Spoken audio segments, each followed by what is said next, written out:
წუხანდელი ღამის განმავლობაში დაპირისპირების ეპიცენტრი, როგორც უკვე ითქვა, აჭარის პოლიციის მთავარი სამმართველო და მისი მიმდებარე ტბელა ბუსერიძის ქუჩა იყო.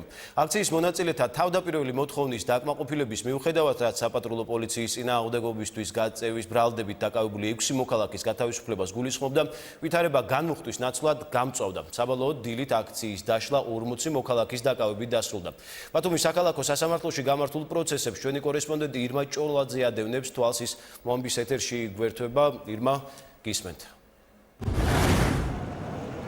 ბათუმის საქალაქო სასამართლო დღეს მთელი დღის მანძილზე განიხილავდა იმ პიროვნებების საქმეებს, რომლებიც პოლიციამ წუხელგანვითარებული მოვლენების შემდეგ საპროტესტო აქციის დასრულებისას ჭავჭავაძის გამზირზე დააკავა. სულ 16 საქმე განიხილა სასამართლომ, მათგან 7 პიროვნებას მოსამართლემ 5 დღიანი ადმინისტრაციული პატიმრობა შეუფარდა, 6 მათგანი ადმინისტრაციული დაკავებისგან გაათავისუფლა და მათ საქმეებს ბათუმის საქალაქო სასამართლო 20 მარტს განიხილავს, რაც შეეხება არასრულწლოვნებს.